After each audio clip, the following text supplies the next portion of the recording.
I'm a Miami, on a Miami beach. Shake your booty. I'm a Miami beach.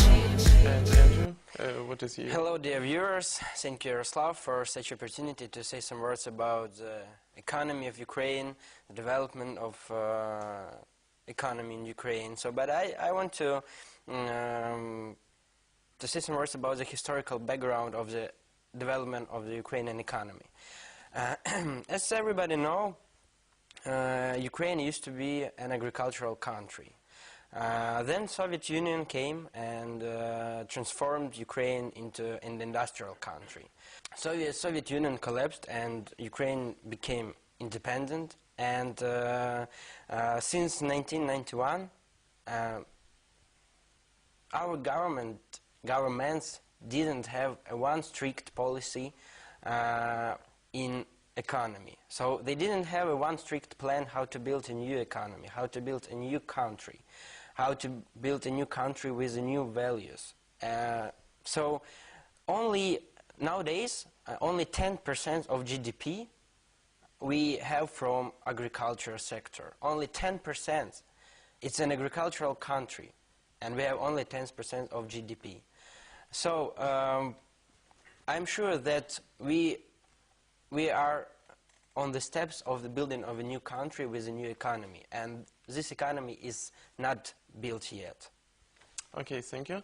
And Saakashvili was in Kyiv Hill Academy and had a speech there, and I was in this lecture, and he said that it was really difficult to make such reforms in Georgia because the whole population of Georgia is only 5 million people. 5 million people. And he said that, and he fired more than 100,000 bureaucrats, 100,000 governmental people who work in government. And he said that it was very difficult to fire them because they, in one moment, they became opposition to him. Mm-hmm. And he said that in Ukraine, where is 45 million people, it will be much easier to make such reforms, because even if you will fire 100,000 bureaucrats, nobody just mentioned this. Nobody just noticed this. And but speaking about Ukraine, yeah, corruption is one of the biggest problems nowadays in Ukraine, and you know, it's like an illness, it's like a cancer, and every branches of our spheres has corruption.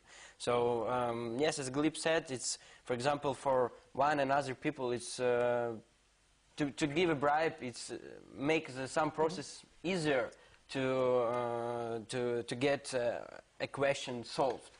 So, but for example, Ernst and Young companies, they made a research in 2012, and they put Ukraine into one of the most corrupted countries with Colombia and Brazil. So we are on the third place. okay, and can we use some other examples in the world, in the other countries, about the fighting against the corruption? You know, I think that, to my point of view, corruption exists everywhere. But for example, we were in Azerbaijan a week ago. We just came from Azerbaijan, and in Azerbaijan there is also a huge opposition now to the president, to Ilham Aliyev. Almost all people do love him, do love his father, Haydar Aliyev, and so because they have some money for them, but they do a lot for the for their country. Unfortunately, we didn't have such person who did and who will do such reforms, yeah, such good reforms for Ukraine. Unfortunately, because all the previous governments, they just went to Ukraine as for work, so they didn't love Ukraine with their hearts, and they just thought only about how to put the money to their pockets. That's all. That's why we have corruption in judge system. For example, how to avoid corruption. For example, to have some process in the courts. But how we can make this process in the courts if the corruption is also in the courts?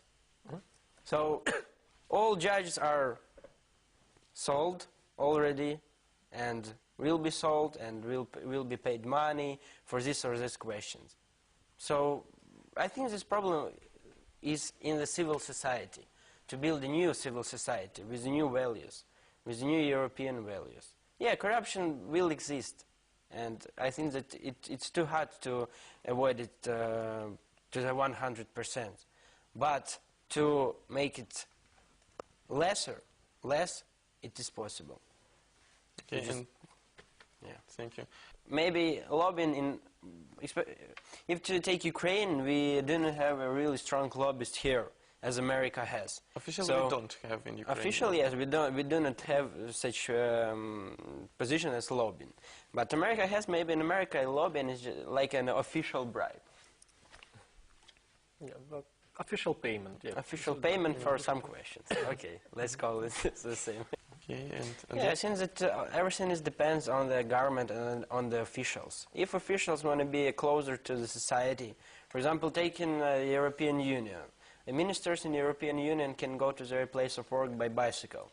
Our governmentals, our officials are driving cool cars, expensive cars, and this makes this gap bigger and bigger.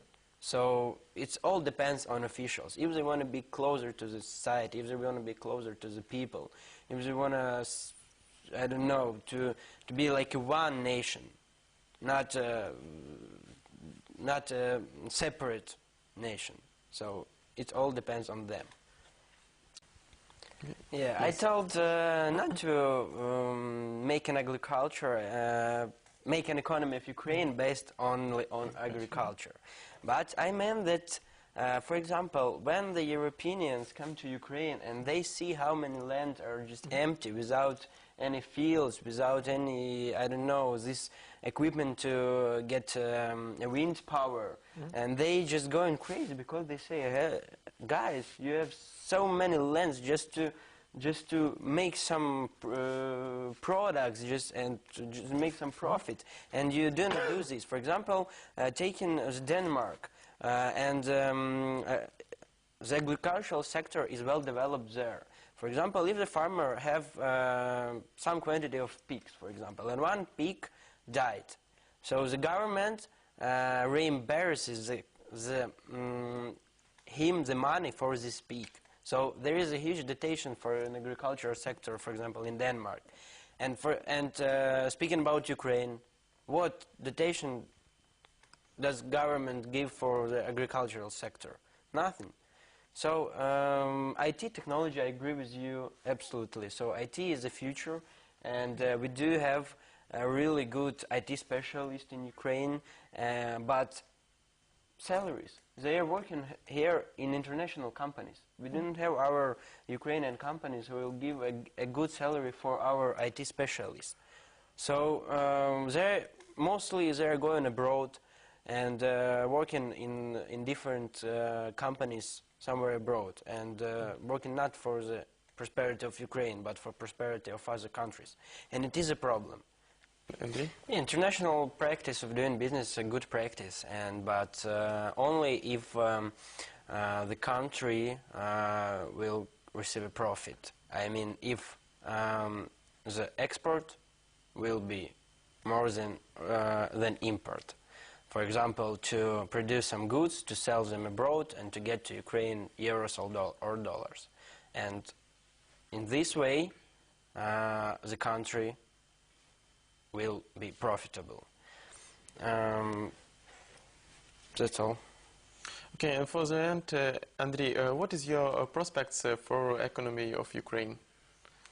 I think we will be among the first countries in Europe in a few years with a huge economy, with a developing economy, with a good developing economy, with a good civil society, a new generation who will build a new country, because we have to start from the first steps to build a new country, a new economy.